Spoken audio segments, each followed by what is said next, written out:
Here is how new stocks of drugs are managed in a satellite pharmacy unit. In order to obtain new stocks of drugs, the staffs from the satellite pharmacy unit will fill an indent form. The form will then be submitted to the ward supply unit. This is an example of an indent form. It consists of the details of the drug products and the amounts needed. Once the indent form is approved, the ward supply unit will supply the drugs to the satellite pharmacy unit. The indent form will also be returned to the satellite pharmacy unit. Upon reaching the satellite pharmacy unit, the staffs will counter-check the drug products and its amounts. If everything is correct, the new stocks will then be placed in the storage cabinets. The new stocks will then be recorded to their respective bin books. Each drug product will have its own bin book. The bin books record the amount of new stocks, as well as the amount of the drugs that has been taken out from the cabinets. Commonly used items are drugs such as paracetamol, metformin, amlodipine, and calcium carbonate that are highly dispensed in a day.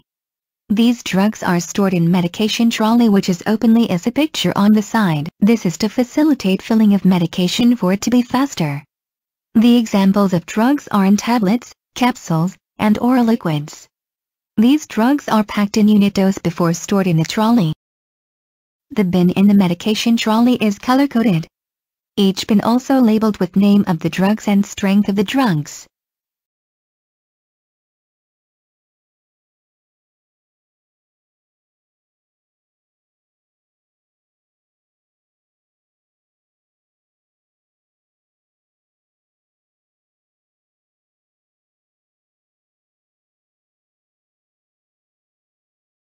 The less common drugs are stored in the locker, some according to alphabetical order and some according to the classification, such as antibiotics, antiepileptics, and antihypertensive agents.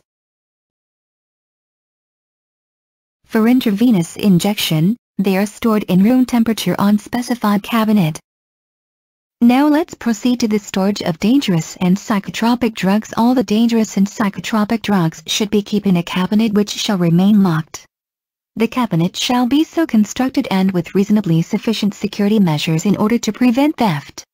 All orders of supplies should be signed by the registered pharmacists or by one of the registered medical practitioner attached to the hospital if his absence.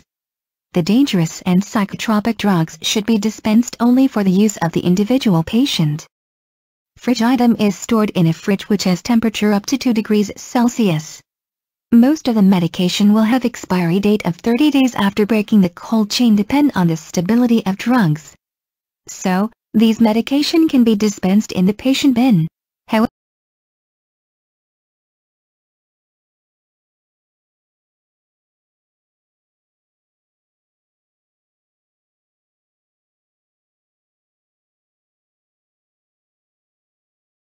miscellaneous items such as inhaler, cream, eye drops is not stored as in other cabinets. This is because these items are not in packet and unit dose. Larger space is needed for these, thus it is stored as in the picture at the side. Unit dose system. Characteristic of UDS, unit dose packages, ready to administer form, 24-hour supply, pharmacist dispenses patient-specific medications to be administered. Drug supplied via UDS, oral solids, tablet form, capsule form, blister package form, pouch package form, oral liquids, solutions, suspensions, syrup elixir, emulsion, transdermal patch, suppository, pessary, ampules. Drugs not supplied via UDS, inhalational, aerosol, inhaler and nebulizer, cream, gel, ointment, lotion and paste, eye drops, nasal drops and sprays, radioactive pharmaceuticals, cytotoxic drugs, parenteral preparations such as injections, IV infusion, powder for injections and implants. Advantages of UDS: minimize medication error, reduce total cost of medication-related activities, more efficient use of pharmacy and nursing personnel, improve drug control and drug use monitoring, reduce non-nursing chores for nurse, acceptance by pharmacy staff, closer ties with the nurse, good relationship, more patient-oriented and drug-oriented. Disadvantages of UDS: increased cost, additional equipment needed, time-consuming, labor-intensive, and frequent ordering. All medications dispensed to patients in the wards should be kept in individually labeled drawers or trays in the medication trolleys for patients. The amount of medication dispensed should be according to the dosage regimen. Handling of medication trolley. The medication trolley should be sent to the pharmacy by the nurse on duty for the supply of new prescriptions and daily refilling of current prescriptions after dose administration times, usually at 8 a.m.